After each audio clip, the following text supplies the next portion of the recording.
tenzi kozowarini musati masvika moyo yedu yaneta nekumirira yowarini yonguwa inopenya kwazvo kupenya kwembirine kuonekwa kwenyu kozowarini tenzi mubude kumusha matononoka tenzi vamwe vadzokera tenzi vatendi venyu vazara nezvivi vashoma vakamira murufaro rwenyu mutsanyi vakarara chemanyi vamuke vanoyeranga vati tenzi aswedera mwenje yenu ifute chiuno zvisungwe vese vagadzirire kumuona tenzi mutsanyi vakarara chemanyi vamuke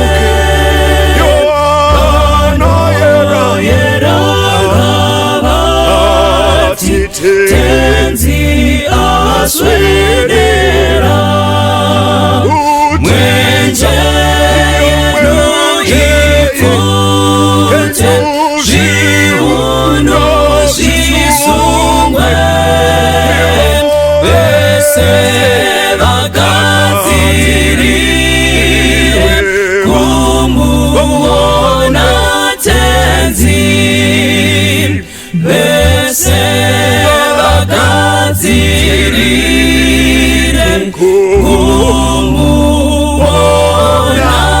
tenzi.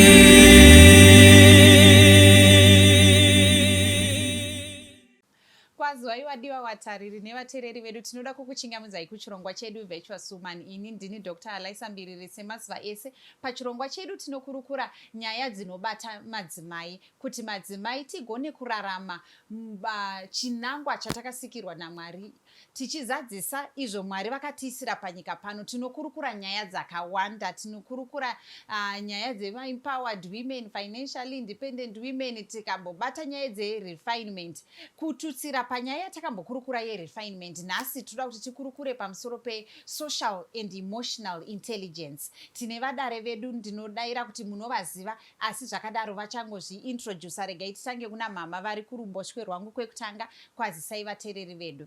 Kazwai vatariri, zita rangu ndinonzi Mai Mangwengwende, ndinofara kudzoka pachirongwa. Ini ndinonzi Faith Kudzaimsaringo, ndoda kukwasisai mose. Welcome. Sanibonani babukeli, ibizo lami ngithabani Thuthisani Nyathabo Bobala. Kwazwai vateereri, ndinonzi Victoria Nkomo, tinokuchingamudzai muchirongwa. Tinoda kutenda munoziva nguva dzapera vanhu kwainyanyoemphasizwa nyaya yekuti munhu ave munhu akadzidza kuchikoro. Taitaura zveIQ, intelligence inowanikwa kuchikoro chaiyo yekuverenga kwemabhuku. Tichinyanyoda kutoziva kuti munhu mapepa ake akamira sei, kunyange kungava kumabasa chaiko unotoburitsa mapepa ako echikoro. Asi iye zvino mukugarisana kwatiri kuita nekufambawo kunenge kuchiita nguva nekuva exposed, tichiona kwaane mavara anotaurwa ekuti social intelligence. emotional intelligence zvango hazvichangorevi kungova intelligent kana kungwara nekuchenjera kunobuya kuburikidza nemabhuku. Saka pari zvino toda kuti titarise kuti zvinhu izvi zvaakunzi social intelligence, emotional intelligence, taakubva kunyaya dzeacademic intelligence, zvimbori zvii. Regai titange kuna mama, tibatsirei kuti maybe social intelligence, emotional intelligence chii? Ndinokutendai doctor.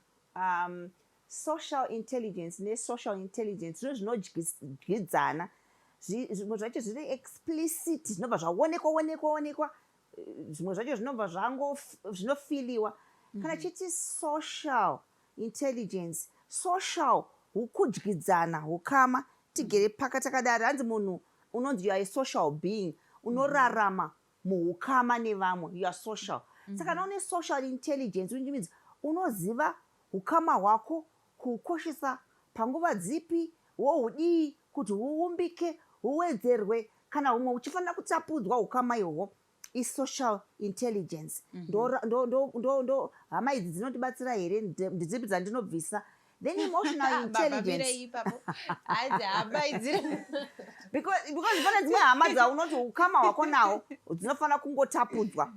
Kana mama vanhu vachikunetsa kuswera navo, haiwa ugezwe, but unotapudza nguva yaunospenda navo.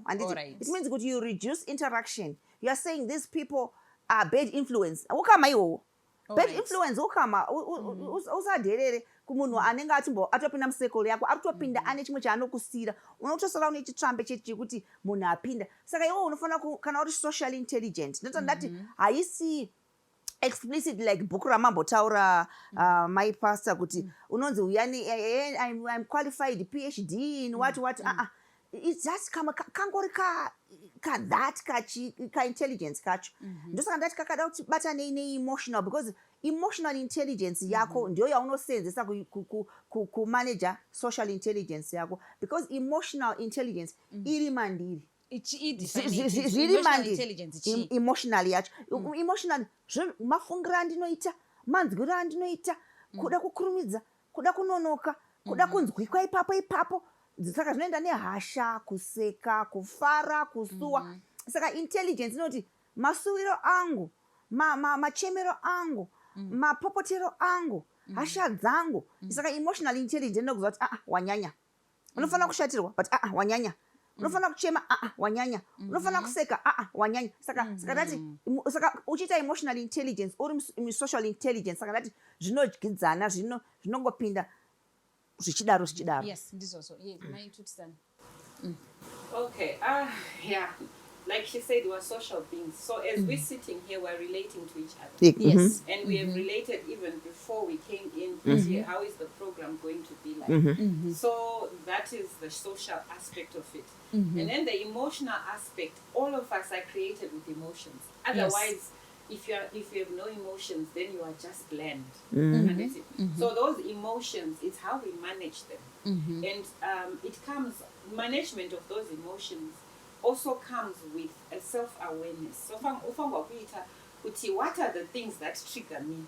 And keep away from those. Ukaona the situation iyakuenda to triggering me, I'm being triggered here, you withdraw. And you take a step back, and you leave a situation like that, because things that trigger you, it means that they bother you and they push you towards a certain behavior. Okay. Yes, Mainkom. Ndanga ndichida kuti emotional intelligence ine ka sixth sense kekuti kuzviyambira kuti zvandakuda kuita izvi I think zvine ma-consequences. Maybe try it this way. Zvandiri kuda kutaura izvi, then you woedza kugadzirisa mazwi to package them. Kuti if I'm going to say it bluntly, zvinokonzeresa. But ndikanyatsoarongedza mazwi yangu anogona kugamuchirika. Okay, yes, Kudzi. Ndabva ndangofunga Bible richitaura kuti Jesu akachema. Chimwe ndangofunga kuti that was an emotion that yes. was showing. But aichemerei because paine munhu angafa. Saka zviri kureva kuti tese tinogona kuchema, but panguva yatiri kuchema inguva yekuchema here ende uri kuchemerei, because there are some people who then are using kuchema panguva isiri yekuchema Okay. o munhu Yakaita sei akuuya kuti iyo isiri yekuchema? achifara panguva isiri yekufara chekutinatsomutarisa kuti but munhu yari right here pane chinhu chisi zvatiri kuita panapa akuuya obva atotanga kuuya kuzotanga kutoseka nyaya yake zvekuti munhu isaramba akamutarisa kuti but tichiri right here. So emotions are there, but I think emotional intelligence is knowing when to bring out those emotions, the situations. Alright, fine, ndoda kuchema, but panguva ino pane zvinhu zvakati zviri kuitika. Let me let this finish first. Kana zvapera izvizvi ndozoya nenyaya yangu kuti guys nhamo yandinayo kana vanhu vambopedza zvavari kuita because muri pamuchato munhu akuda kutouya zokudza kuti nhamo iri kumba kwangu apa vanhu vari kutamba and so it's about that knowing what to bring out and when. Saka zvataura namaitisani kuti it's more, we are emotional beings, so the emotions are going to be there. Definitely because kana wai even chimwana chidiki, that's why chinzi kana wa munhu mukuru unobehave semunhu mukuru, which means there's expectation, the expectation of conduct kuratidza kuti inotonzi emotional maturity kwazvo.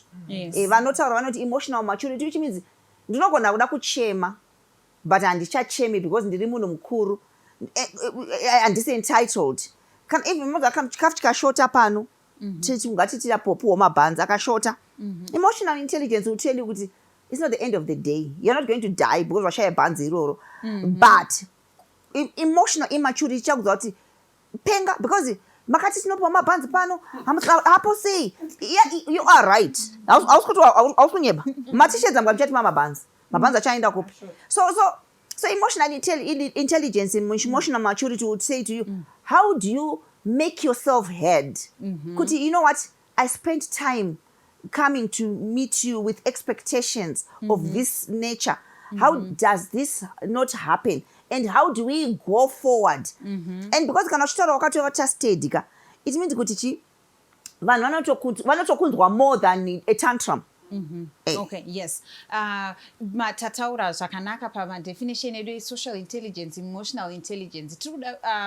Madzimai anotozikanwa as emotional beings. Kana tichitarisa how our brains are configured, men are known to be logical and women to be emotional. Saka zvinhu zvekuti patiri semadzimai tinotokasika kureacta emotionally tisati tanyatsoengaja our brain. Anditi but apa tiri kuti kunyangwe tichinzi madzimai anoengaja emotions more than they will engage their brain, isu tiri kuti tanga wafunga zviri kuda kuitika ipapo utanga waengaja your brain before waisa ma-emotions ako kumberi. Andindo zvatoda kuburisa panapa. And then unotoona kuti hanzi pakusikwa kwakaita Adam naEve, Adam akasikwa achitaridzwa zvinhu zvasikwa. Eve was created into a relationship. Eve was created straight into a relationship with Adam. So as women tinokasika kuda we relate easily, or like with our social surroundings. But zvakadaro tiri kuda kuti tiedhere component yekuti even we were created straight into a relationship, straight into a social situation, we should be intelligent in how we interact with those. Saka ngatibatsiranei panapa kuti titarise ndezvipi zvinhu zvinotaridza kuti munhu uyu ari socially intelligent kana kuti ari emotionally intelligent. Ngatibatei maybe tinogona ngobata any of these two pakukwanisa kwatine tiri kuita. Ndisati ndinoda kukumbidza kuti kuwedzera pamataura amaimufundisa, iyo social intelligence iyo inotodzidzwa nekuswera nevane irrestable. Okay. Anditi ameno madzimai ukaswera nevanhu vari emotionally immature, unogona kujairira zvinhu zvakashata uchitofunga kuti zvakakwana. Okay. Saka when the Bible says bad company corrupts good behavior, saka ivo vanhu vaunoswera navo ndo vanokuinfluence. Kuona munhu ukaswera nevanhu vanoita zvemari unogona kuzvidawo zvemari, kana ukaswera nevanhu vechikoro unogona kuda zvechikoro. So it's what company do you keep that influences you to think a certain way. Okay. Yes, thank you. Saka company yaunotoswera nayo inotoinfluencer your emotional intelligence or social intelligence. Okay, saka ndipei situation atofanira kuburitsa emotional intelligence or social intelligence maitotisa. Okay, so social intelligence. You've gone to a funeral and you've gone with your cooler boxes. Because, and Kumusha maybe, or somewhere, where it's obviously not your own setup. You've packed your own food. And the events or things are happening, and then you decide that, we're hungry. Let's go and eat. Kumot. So you open your car, take everything out in full glare of people, and have yourselves a picnic. Yeah. Okay. Or do you do it in such a way? Because sometimes, maybe you've packed your things because of the you want to eat your own food, because maybe your experience is that every time you eat at a funeral you get sick. And this can even be funerals of your own relatives, close relatives, your own home. Or you have a diabetic patient who has to eat, or somebody who is on medication. So all that it's genuine. It's really, Yes. it's really, it Valid. has to happen. It's valid.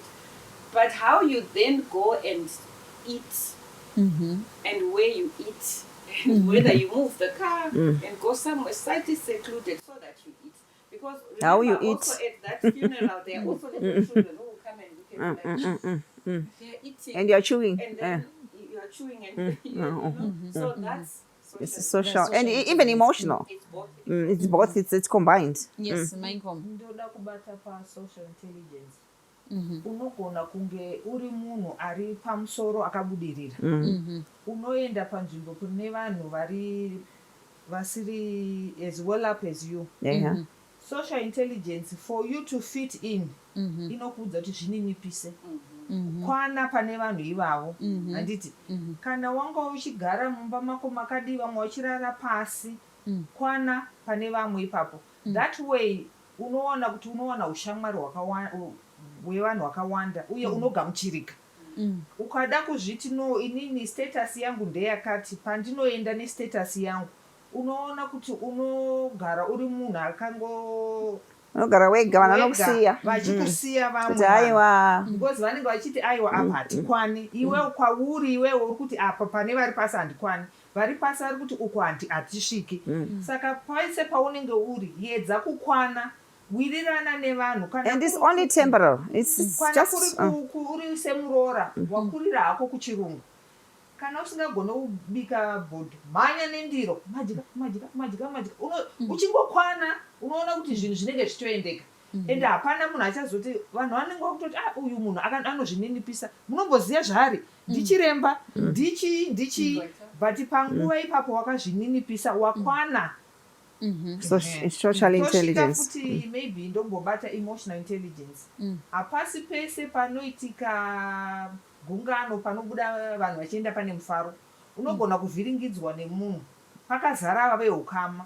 Usazviratidze kuti ndiri chera, ndiri madhuri. Yes, handisanjairira. Iwewo munhu akuvhiringidza, ziva mapedza zviya, kana uchikwanisa kumushidza kuti munoziva paipai pamadai so, handina kunzwisisa. But chamusanzwisisa chi popaipai.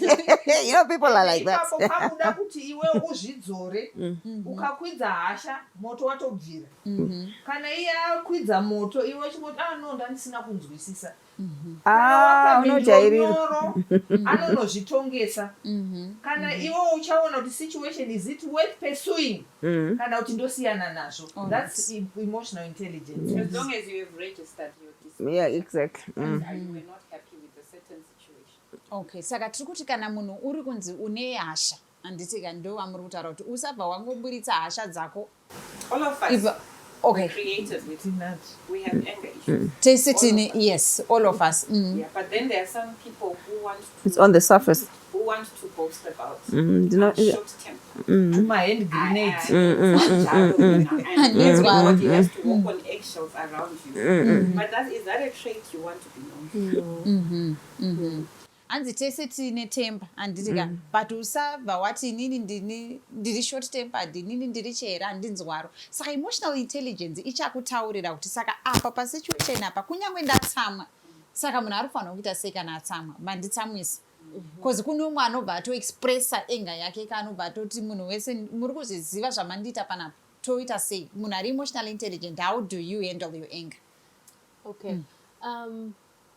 Munhu wese anotsamwa.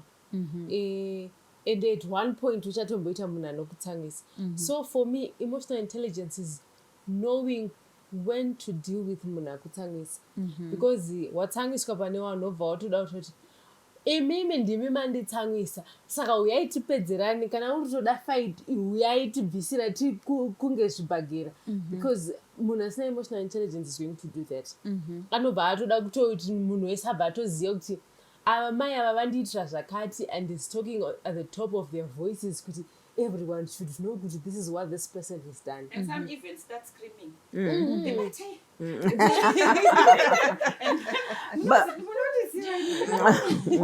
Because and sometimes munhu akukanganisira haasi kutombozviziva kuti aita zvinhu zvausingafarire. So emotional intelligence is taking that person aside and saying, zvawandiitira apapa handina kuita sei, handina kuzvifarira. Not kuti you go to town about it, everyone has to know kuti saka mai mangwengwende nhasi vamutsiura kuti drezi rako ripfupi. Obva watoti zveni, you did not buy this dress for me, I bought it for myself.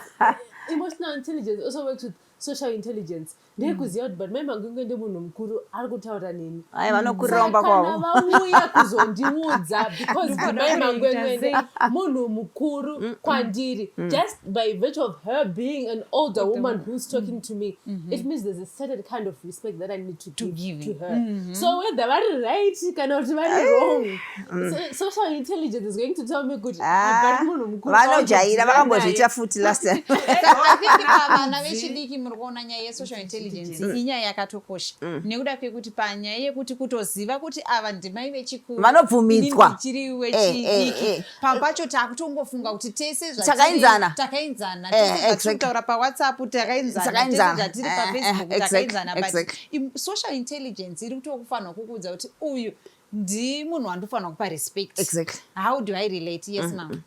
I wanted to add something panchataona kudzi, but ndichiti emotional and social intelligence inofanira kuziva kuti unogona kusvikoruina chinhu chevaridzi.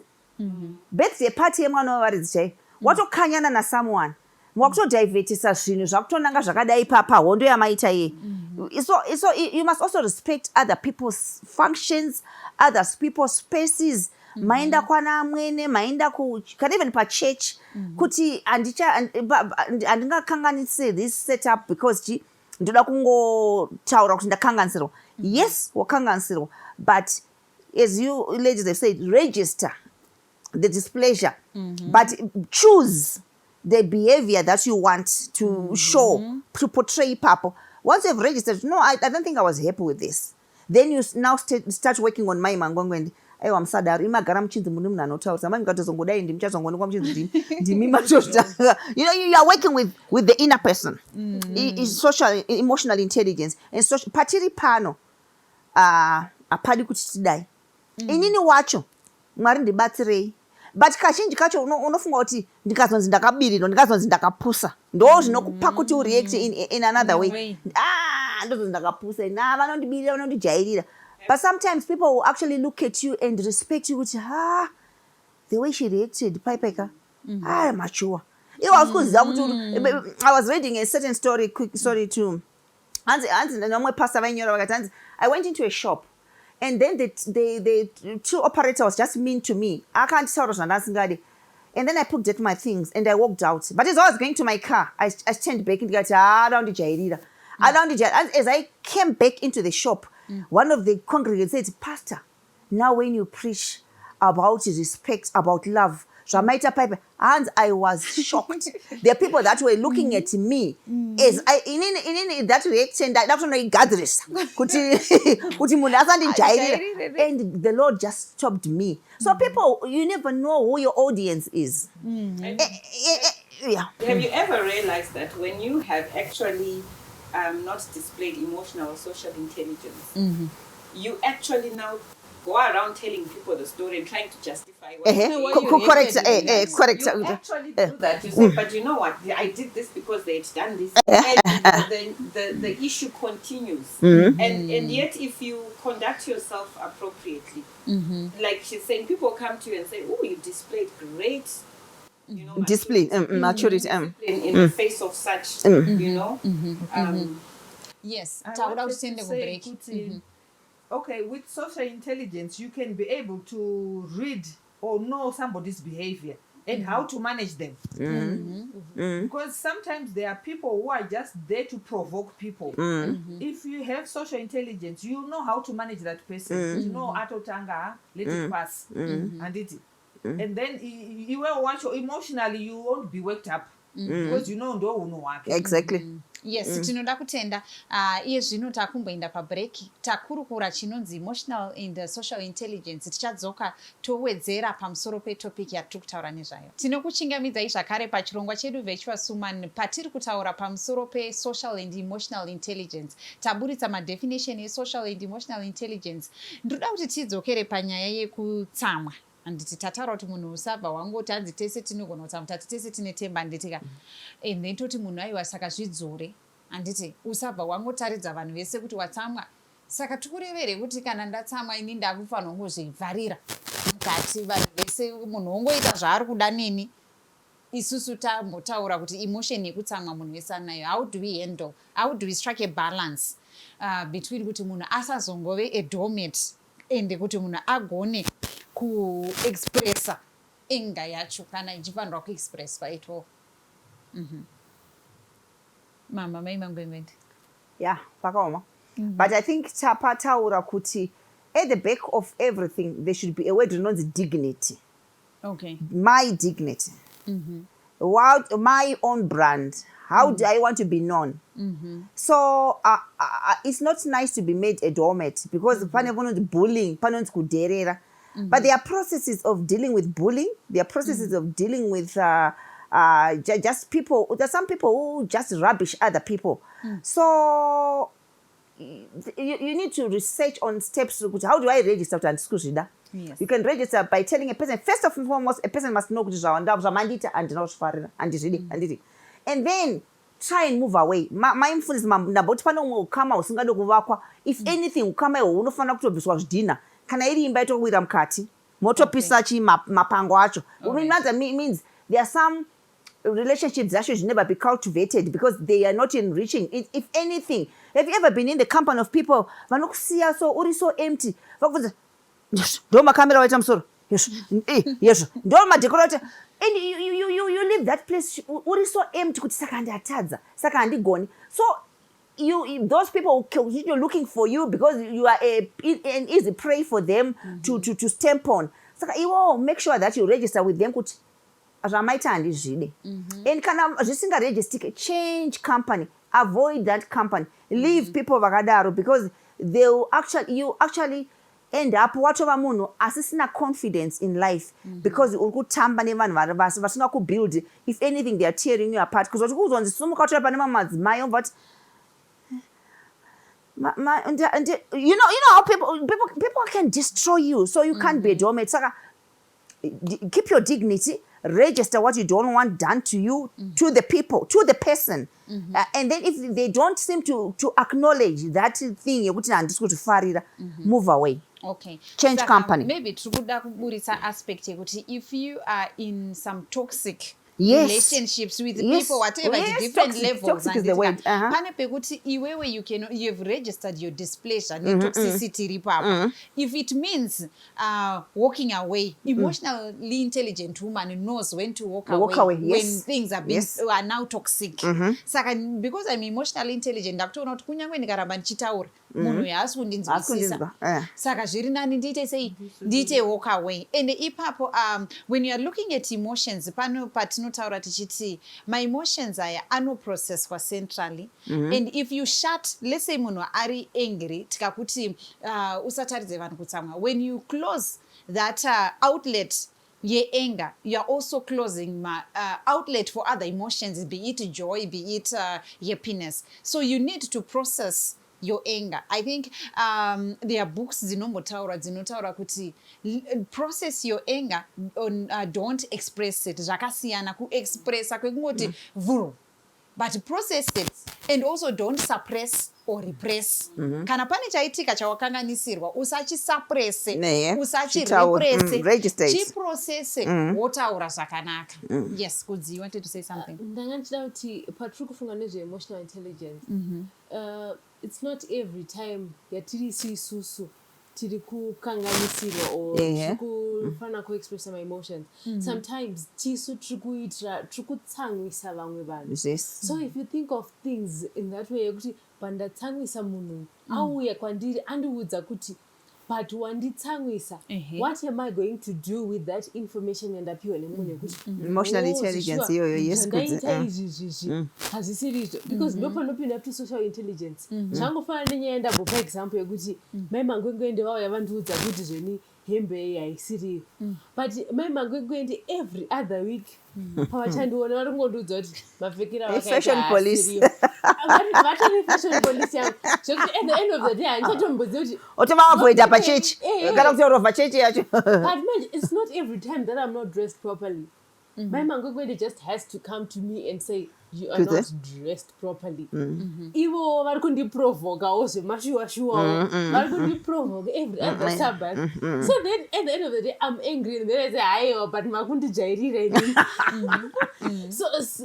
So we need to think about all those things kuti but inini zvandiri kumboita zvandiri kuita munhu handisi kumuprovoka here tienga, and what am I supposed to do kudhila nemunhu uzhuzhu, because sometimes you provoke other people to anger and then kana vazoirapta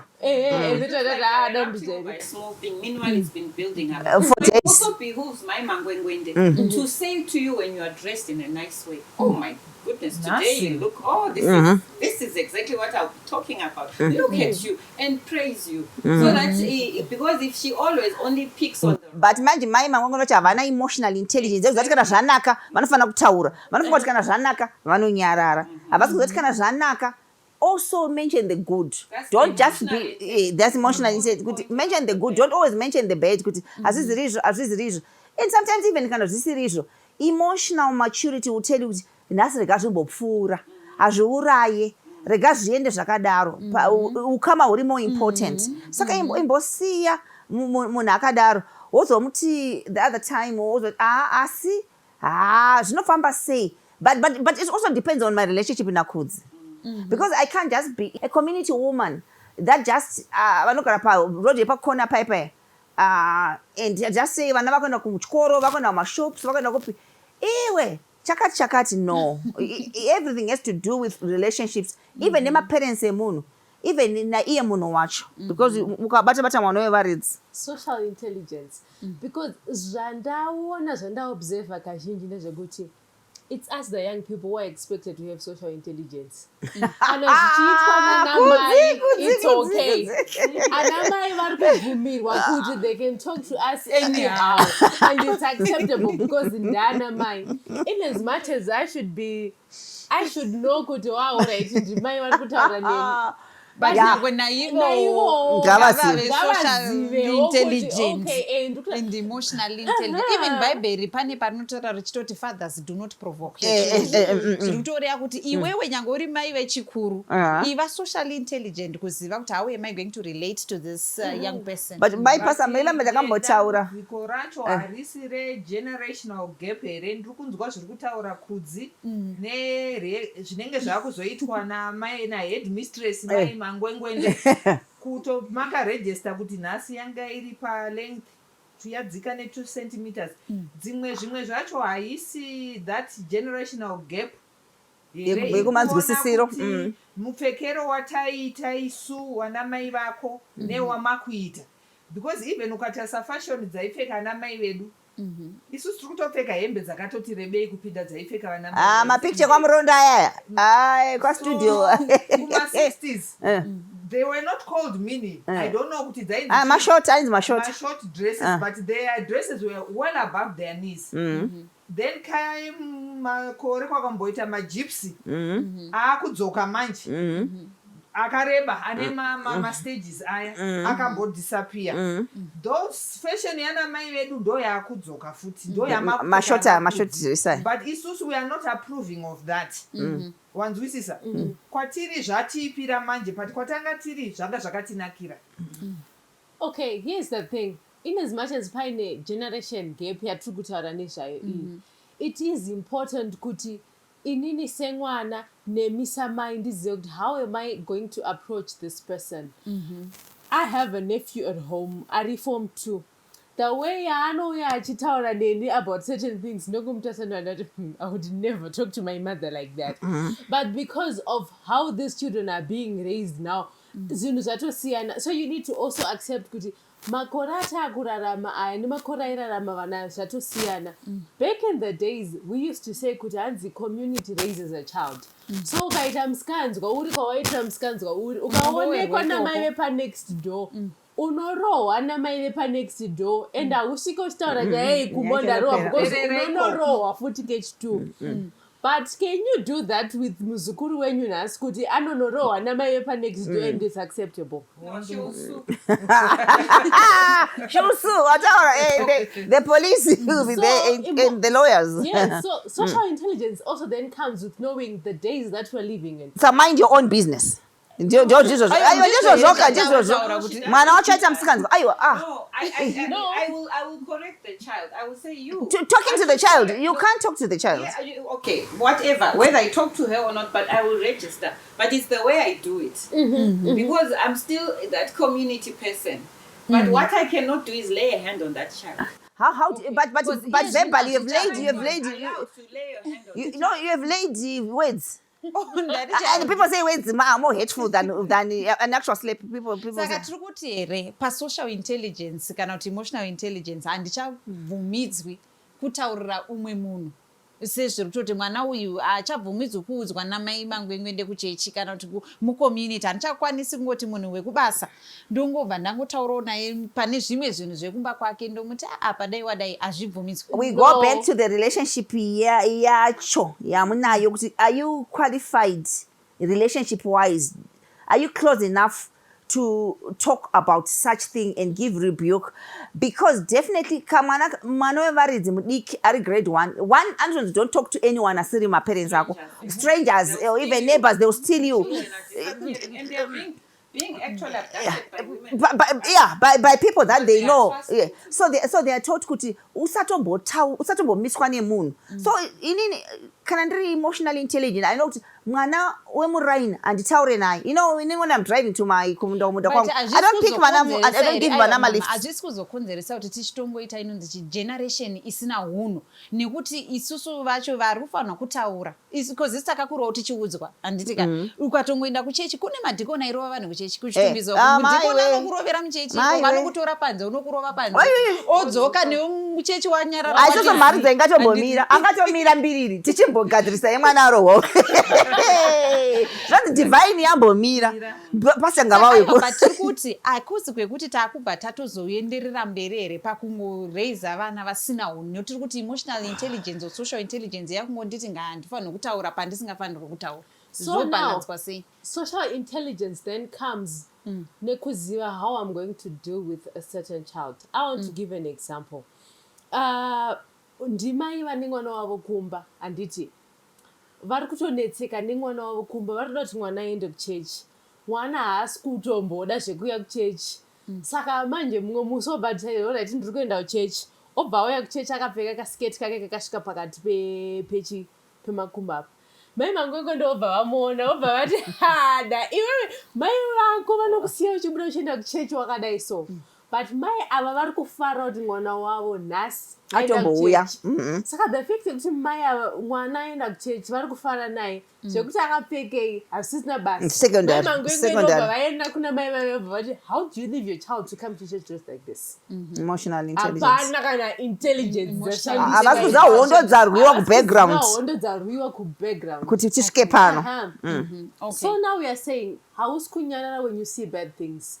You know how to deal with a person when you see this is not the right thing. Wasangana nemwana ari in a place yesiri kuita haufambi ubva unoti hamusi kurera vana venyu mimi pandakamuona ani ngondonyu nezvaaita no you're going kana ari munhu waine relationship naye waakutanga kutaura nyaya yako you build up nyaya yako mbichana mbichana kusvika masvika palevel yokuti unoyatsona kuti now I'm comfortable to start talking about her children mobva matanga kutaura naye ko vakasacha comfortable mai vacho ndopawachazoona kuti munhu akuita open up kuti iye vedu we mwana uyo andinetsa please ndinamatire iwo but kana vasiri comfortable then look for someone who's going to be able to do that amakuwaka even no, but no.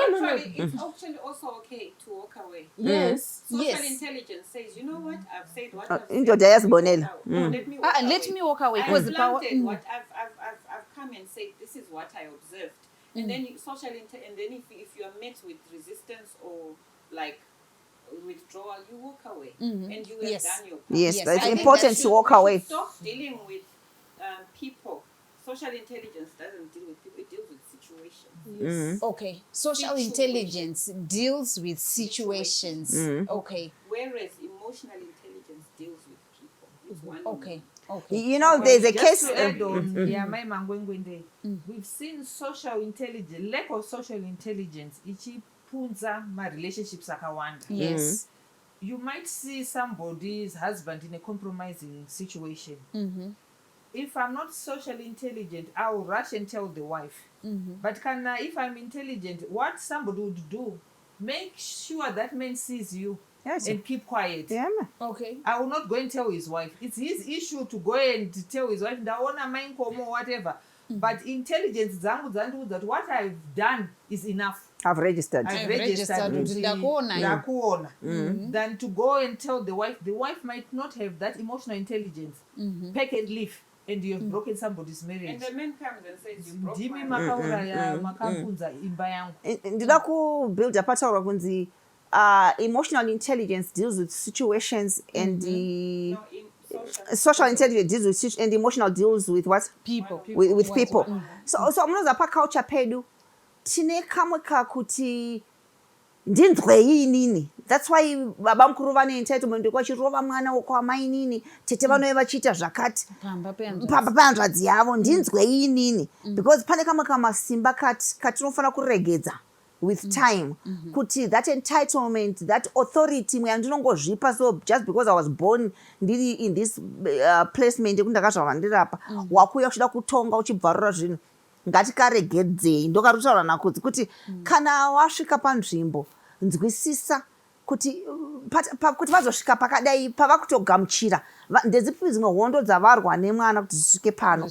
saka you actually go there and be more helpful than being a person kuti ngarowe hamumuro dai ndirinika I think also you tend to see that with people with young children. Yeah, children are still growing up. Not with people who have adult children. The challenges are different. You'll hear someone with a 9-year-old, 10-year-old, 11-year-old saying, what was done by my his daughter, who is a young adult, 21, 22, I've never allowed it. Wait until you get 16. a young adult, or you have dealing with teenage years, and also adult children. They are still your children, they live in your house. Oh, yes. They're now adults. They can tell you today I'm not going to church. But you are busy saying, my daughter would never do that. I would never allow them to do that. You have a 9-year-old who's still being told. But also, it also takes you to reflect and say, it must be tough out there to live with adult children who have their own choices, who can move out at any time. They've got jobs, they've got everything, and they can decide, I'm out. One friend was telling me, mwana akati, why are you forcing me to go to church? God says it's a choice. Mwari chaye pachake. Arikunipa choice. Imi when God allows me to choose. And this is a child who's been a pathfinder. Yes. So social intelligence and emotional intelligence iri kundiudza kuti zvekutaura handitika nekurelata nevamwe vanhu ndoda kuti tipedze tichitarisa pakuti pavana pakukudza vana kozi dzimwe nguva ma-emotions iwawa nesocial intelligence takambotaura kuti zvinotodzidzwa in the context yemumba hazvidzidzwe kuchikoro izvi handitika mucontext yemumba ndo matiri kutodzidza emotional intelligence and social intelligence asi hamuzi rimwe remumba zvakare munotostifliwa my-emotions etuvana tudiki kamwana kakashowa kakaexpressa kamwana kane 2 years kanoita matantram handiti how then do we handle issue kuti vana vagone kuexpressa or to model emotional intelligence or social intelligence kuvana? You don't invalidate their emotions because all of us are born with emotions. You don't start having emotions when you are a young adult. But sometimes the way children are brought up, they are brought up in a way that invalidates their emotions. Like you're angry. What are you angry? You've got your PlayStation, you've got this, you've got that. But the child is What could they? I work so hard for these things. Yeah, I work so hard for these things. How dare you be angry? No, the child is angry. Let the child talk about, I'm hurt, I'm angry because of A, B, C, D. Oh, I understand. And then if it's you who's at fault, I'm sorry. Okay. Because what is happening right now is we're bringing socially unintelligent and emotionally unintelligent people into the world by invalidating their emotions when they are still young. And then you ask them now to be socially and emotionally responsible. Yet all along this time you That's were rubbish. not validating their emotions. Their emotions, you were actually rubbishing them. So they will also grow up rubbishing other people's emotions. Okay. So they get married and the wife says, I'm hurt. So what? So what? That small thing is hurting you because that's what you used to do to him when he was young or to her. Allow children to be happy as well. Vana vakafara hanzi maakufarisa. I mean, vachafarira kupi if they can't be happy in their father's house. Maakufarisa imimi. So Saka, you find you have adults are always serious who don't smile, who don't laugh. Like vakakuona yeah, they don't play. Havasi vakakuona no still fara shingoseka so zvinoitwa nevanhu vakuru here zvavari kuita izvozvo. Allow children to be themselves. Yes, be happy when it's time to be happy. Kana achichema arwadzi, allow them to be and as they grow, they just know, oh, all right. And if there was an overreaction, talk afterwards, after the whole thing is gone. Because they are also, just like we are also subject to overreact. Then you say, but impulses. You were rather impulsive there and there, so that they know that, okay, I also need to control and also to see whether the degree that I'm reacting to is warranted or whether it was a small thing. So they also start reasoning and also drawing themselves. And knowing you can make mistakes. Okay. Saka I think pana vatuda kutaura kuti nyaya ye-emotional and social intelligence haitange vanhu vakura. Iri kuda kutoti mudzimba dzedu tive intentional in cultivating and nurturing kutotoziva kuti munhu uyu ane ma-emotions. Saka kana kama-expressa ngandima-validate and ngatimutaridze way yekuprocessa kutsamwa kwake and izvozvo zvaakuzotibatsira kuti munhu azoziva zvekureacta zvekuita pagiven situation because mumba maari kukurira muri kupiwa mukana it's a safe space tambobata wedhi rimwe reimpulsive handiti kangativharei tiri panyaya yeimpulsiveness apa panyaya yema-emotions kana social intelligence inofamba sei panyaya So a socially and unemotionally intelligent person, unintelligent is person is an impulsive person. Okay. Because socially and emotionally intelligent means that you do not give way to impulsiveness, whether it's buying, whether it's reactions, and so on and so forth. So impulsive is unchecked reaction. It's like that. Yet it hasn't been processed. Knee-jerk. Goody. So impulsive in anger, impulsive in buying, impulsive in whatever. So it means you haven't thought about it. You just It just reminded me of a joke that was doing rounds last week. The guy proposed last night when he was drunk, and then in the morning he wakes up and says, "Because my ring like so even when you're excited, don't promise people things because you're happy about it. You can't deliver. Not only you can't deliver. Because you are happy, you are high, you are everyone. watoremerwa nemapromise ako. Because you are under peer pressure. There are also those. Because you're under pressure about ndichakuitira zvakati, but you can't do it because when you're angry about andichada kuona imese panapa ihamba dzako dzauri kutuka because wakatsanga in that moment. There's a difference between ngashanda mai mangu kuenda zvekuti it's a toxic relationship and when you react because you're angry and then you tell people kuti andichada kuona panapa and then when they stop coming you wonder why mangwana wamuka ubawazifunga guys ko vanhu vangu vari kupi And then manje wako nyara wako inoti but I need you people. So those are the things. Okay, saka to avoid impulsiveness pazvizhinji. Munoziva kuti kumabasa ako kunouya vanhu vari kutengesa hembe dzekuteki, kunouya vanhu vari kuita chichi ende madzimai tinokasika tada kuhakira panyaya yekutenga. Kuhakira sapota haso yangu. Saka tiri kuti impulsiveness in everything, impulsiveness in decision making, impulsiveness in buying, impulsiveness kune vanoto exita futi kana ingave gurupu chai pakotaurwa chinyaya chawazoti munhu handikubata munhu akuklika exit impulsiveness iyoyo kana kuti iyeye kutoti blocking immediately tisina kunge taprocessa zvinhu zviri kuitika ende ipapa kutoti uri kufanira kuprocessa kuti chinhu ichi kana ndiri kuchitenga chiri useful here, mari yacho ndinayo here, ndakaibhajeta here, reaction yandoda kuita decision yekubuda pane zvinhu izvi ndizvo here zviri appropriate, what lessons am I going to leave pane vanhu vari kundiona ndichireacta like this. So emotionally intelligent woman, socially intelligent woman is not impulsive. So it's a virtue yatinoda kuti titi as virtuous women, let us be emotionally and socially intelligent. Ngativa izvino ndipe your last words to our viewers on this topic, emotional and social intelligence. Yes, as we said, it's a very subtle thing which comes by exposure, by interaction. So the company you keep will help you have the right emotion, the right emotional and social intelligence. The company you keep is important. It's a learned skill. You don't just wake up being able to. It's nurtured. So keep the right company and it will come. The right company will bring it out. Yes, Kuti. Now, I want to say, Kuti, something that I said before, Kuti. Being a total woman, it means you know what to do and when to do it, which speaks to social and emotional intelligence. Because ukaenda kuchikoro ukanodzidza but ukatadza kurelate nanagogo nanasekuru ari kumusha, you have missed them. Missed it. So you need to be able to know when and how to do things. That's being emotionally and socially intelligent. Yes. I want to say that maybe the viewers think that we are perfect. No one is perfect. No. So my last words are forgive yourself.